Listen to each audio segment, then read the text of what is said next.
Hello viewers, welcome to my YouTube channel learn with Joy. তো আজকের ভিডিওতে আমি তোমাদের সঙ্গে ক্লাস 4 সেকেন্ড ইউনিটেজ 2025 সালের ইংলিশের প্রশ্নপত্র সাথে উত্তর শেয়ার করব। তো তোমাদের পরীক্ষা হবে 30 নম্বরের, সময় দেবে 1 ঘন্টা। তো আমি যে প্রশ্নগুলো করাবো তার উত্তরগুলো অবশ্যই তোমরা ভালো করে পড়বে, বুঝে বুঝে করবে, কারণ এই রকম পরীক্ষায় তোমাদের প্রশ্ন দেবে।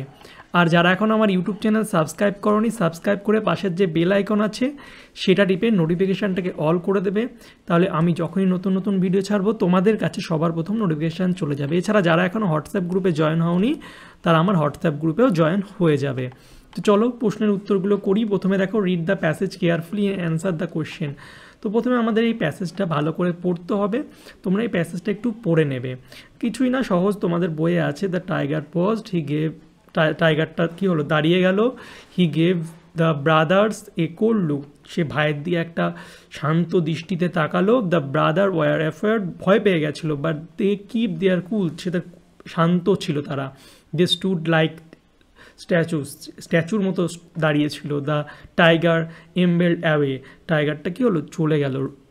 রিলিভড অ্যাট লাস্ট, রিলিভ পেলো তারা। They fill their sacks with dry wood, ঠিক আছে, বস্তাটা ড্রাই উডে ভর্তি করলো। Then they sailed back down their river, তারপর তারা নদীর পথে গেল। এবার দেখো কোশ্চেনগুলোর উত্তর করবো। Why did the tiger amble away, tiger কেন চলে গিয়েছিলো? Because the brother did not challenge the tiger, challenge করেনি। They keep their cool and stood like statues, so the tiger ambled away. তো তারা চ্যালেঞ্জ করেনি এবং শান্ত হয়েছিল, তো টাইগারটা চলে গেছিলো। এবার write the similar meaning of pause. Pause মানে কি? কিছুক্ষণের জন্য পজ, দাঁড়িয়ে যাওয়া। তাহলে এর আরেকটা মানে কি? স্টপড ফর এ হোয়াইল, অর্থাৎ থেমে যাওয়া কিছুক্ষণের জন্য, সেম মানে। এবার make a meaningful sentence with the word sack. Sacks মানে কি? বস্তা। তো স্যাক্স দিয়ে একটা সেন্টেন্স দেখো। I went to the garden with empty sacks to collect some fruit. তো আমি গার্ডেনে গেলাম ফাঁকা বস্তা নিয়ে কিছু ফ্রুট কালেক্ট করার জন্য। ট্রু ফলস দেখো। A soldier fight for his country, a true. তারপরে Nasir pulled Apu to the playground, না সে আসেইনি, শরীর খারাপ ছিল, এটা false. The river beyond Basanti is called the Matla, এটা ফলস।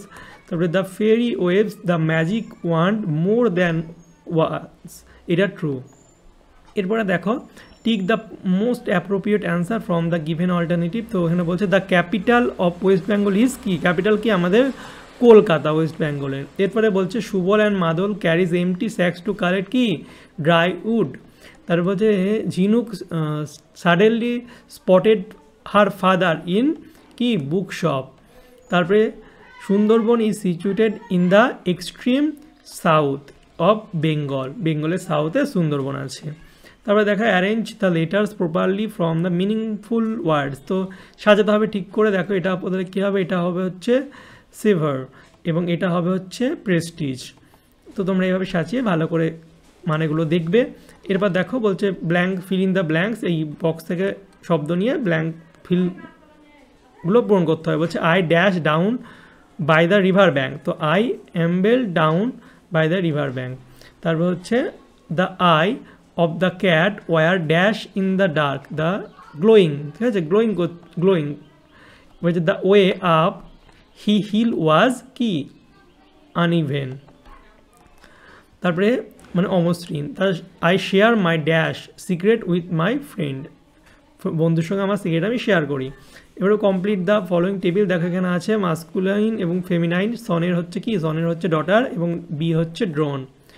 এবং আন্ডারলাইন দ্য অ্যাডভার্বস, অ্যাডভার্বস যেগুলো এল অয় দিয়ে যুক্ত থাকে সেই টাইপের শব্দই বেশি হয়, ঠিক আছে। দেখো এখানটা যেমন he should always cross the road carefully, তো কেয়ারফুলিটা অ্যাডভার্ব। এবং the wind is blowing gently, জেন্টলিটা অ্যাডভার্ব। এবং হচ্ছে he ran quickly to the shop, quickly, ঠিক আছে। তো কুইকলিটা হচ্ছে অ্যাডভার্ব। ঠিক তো সবই এলয় দিয়ে মোটামুটি আছে। তো তোমরা এইভাবে যদি না বুঝতে পারো তাহলে এলয় দিয়ে যেগুলো থাকবে সেগুলো উত্তর করে দেওয়ার চেষ্টা করবে, অনেক ক্ষেত্রে কিন্তু ঠিক হয়ে যাবে।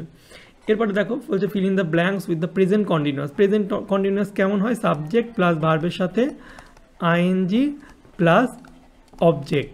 তো এখানটা দেখো আই হচ্ছে সাবজেক্ট, তাহলে ভার্ব হচ্ছে টক, টকের সঙ্গে তাহলে আয়ের পর অ্যাম, টকিং হয়ে যাবে টু মাই ফ্রেন্ড। তারপরে দে সাবজেক্ট, সার্ভের পর হচ্ছে অ্যামিজার হবে, সরি অ্যামিজার হবে। এম ইজ আর, তারপরে সব ভার্বের সঙ্গে আইএনজি যোগ, তাহলে এখানটায় দে, তারপরে দের পর আর, তারপরে গোয়ের সঙ্গে গোয়িং। এবং দেখো 9টা বলছে write 5 sentence about one freedom fighter who had fought for India's independence. তো freedom fighter, best freedom fighter আমার হচ্ছে নেতাজি সুভাষচন্দ্র বসু, তাকে নিয়ে 5টা লাইন দেখো। Netaji Subhashchandra Bose was a great freedom fighter, he was born in 1897 at Chetak in Odisha. তারপরে he was the organiser of Azad Hind force. Netaji Subhashchandra Bose elected president of the Indian National Congress in 1937 and 1938। তারপরে he was the founder of Forward Bloc. তো এই ছিল তোমাদের class 4-এর second ইউনিটের 2025 সালের ইংরাজির নমুনা প্রশ্নপত্র এবং উত্তর। আশা করছি তোমাদের ভিডিওটি ভালো লেগেছে। ভালো লাগলে অবশ্যই লাইক, কমেন্ট, শেয়ার করবে। চ্যানেল নতুন হলে অবশ্যই চ্যানেলটিকে সাবস্ক্রাইব করে পাশের যে বেল আইকন আছে সেটি টিপে নোটিফিকেশনটাকে অল করে দেবে।